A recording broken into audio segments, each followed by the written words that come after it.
After the funeral, the cars leave.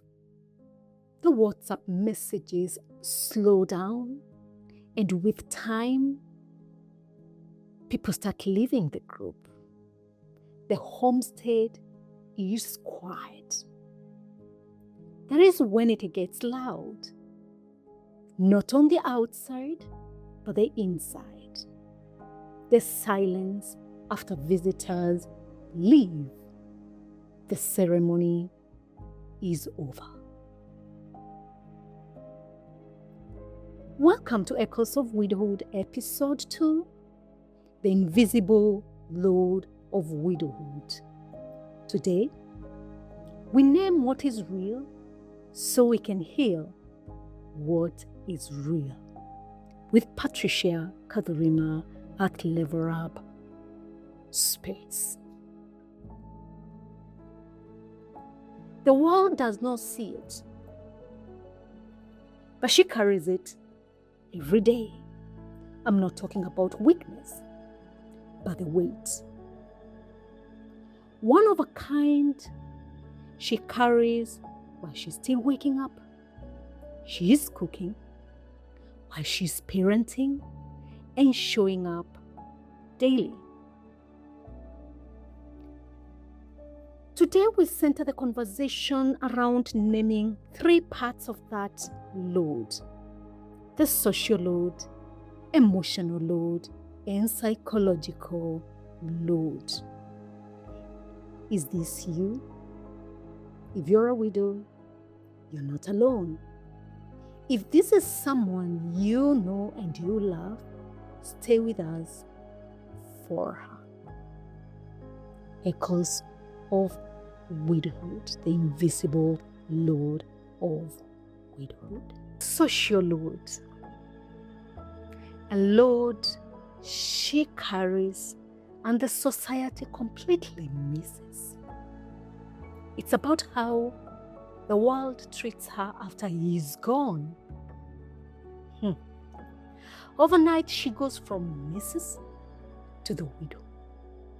Invitations to couples events stop. WhatsApp group with coupled lady friends goes quiet.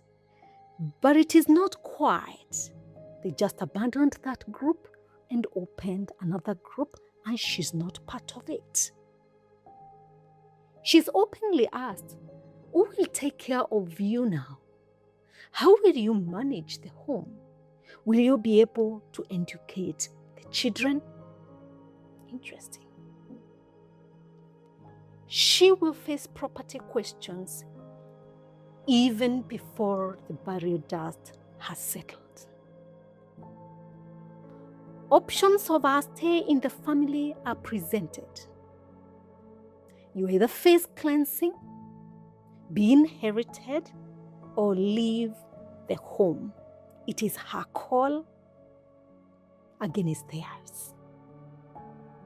What does the social load simply mean? It is saying that you don't belong the same anymore. And where does that leave the widow? It pushes her into a space of isolation. Hope to the widow who is listening to me today. Is there an elder who knows the culture and you trust? Is there a peer who has walked the journey of widowhood? Is there a professional you know, a lawyer, a social worker, a counselor? you need a confidant. To the community listening to me today, there is healing in inclusion and belonging. In the spirit of family and not pity, invite her and embrace her. Let us humanize interactions with the widow.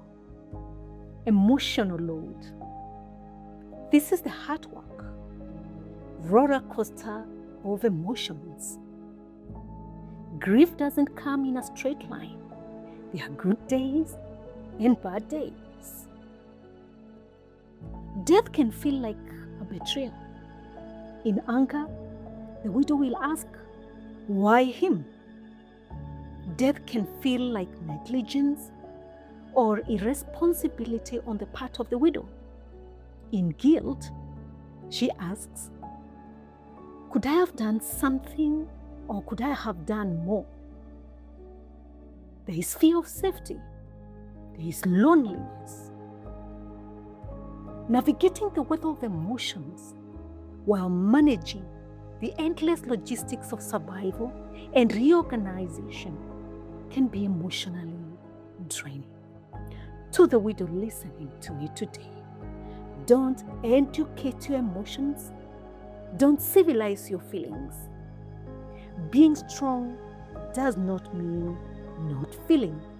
Strength is in feeling and still rising the next morning. How about every night you journal your feeling?